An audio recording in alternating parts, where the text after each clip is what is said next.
Good morning. ഇപ്പം നൈറ്റൊക്കെ കഴിഞ്ഞ് വന്നിട്ട് അപ്പം ഉണ്ടാക്കാൻ പോവാം. എന്താ ഇത്രയേ ഉള്ളൂ എന്ന് ചോദിക്കും. എനിക്ക് ഒരാൾക്ക് മതിയല്ല. അപ്പം അപ്പച്ചട്ടിയില്ല, ദോശക്കല്ലിലാണ് ഉണ്ടാക്കുന്നത്.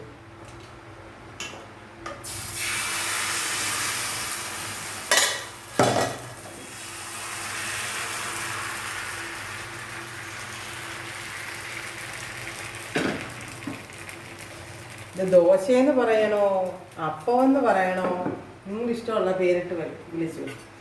വേണ്ട, കട്ടി കുറച്ചുണ്ടാക്കും. നിങ്ങൾ എനിക്കിത് പൂച്ചനാക്ക് പോലിരിക്കും. ഇതെല്ലാം എത്ര എണ്ണം തിന്നാൽ വയറെന്ന് അറിയുമെന്ന്. കറിയൊന്നുമില്ല. ഇതിൻ്റെ പുറത്തോട്ട് നെയ്യ് ഒഴിക്കും, പഞ്ചസാര ഇടും.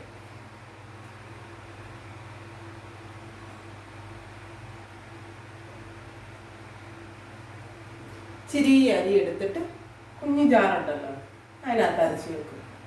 അപ്പോൾ എനിക്ക് രാവിലെ വരുമ്പം ഇത് ചുട്ട് നിന്നുകൊണ്ട് കയറി കിടന്ന് ഉറങ്ങിയിട്ട് ഉച്ചയാകുമ്പോൾ എണീറ്റ് ചോറും എല്ലാം വെച്ചിട്ട് വൈകിട്ട് നൈറ്റ് വെക്കും.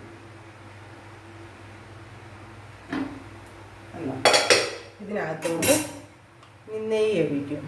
നല്ല ടേസ്റ്റായിട്ടോ, എല്ലാവരും ഒന്ന് ചെയ്ത് നോക്കണേ. നെയ്യ് ഇങ്ങനെ അങ്ങോട്ട് തൂത്തേച്ച് ഇതിൽ പഞ്ചസാര ഇടണം. എന്നിങ്ങനെ ഉണ്ടോ. എന്നിട്ട് ഇതങ്ങോട്ട് മടക്കി ചൂടോടെ കഴിക്കണം.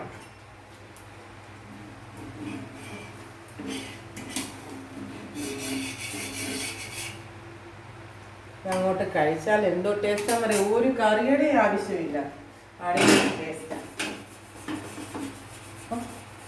ഓക്കേ.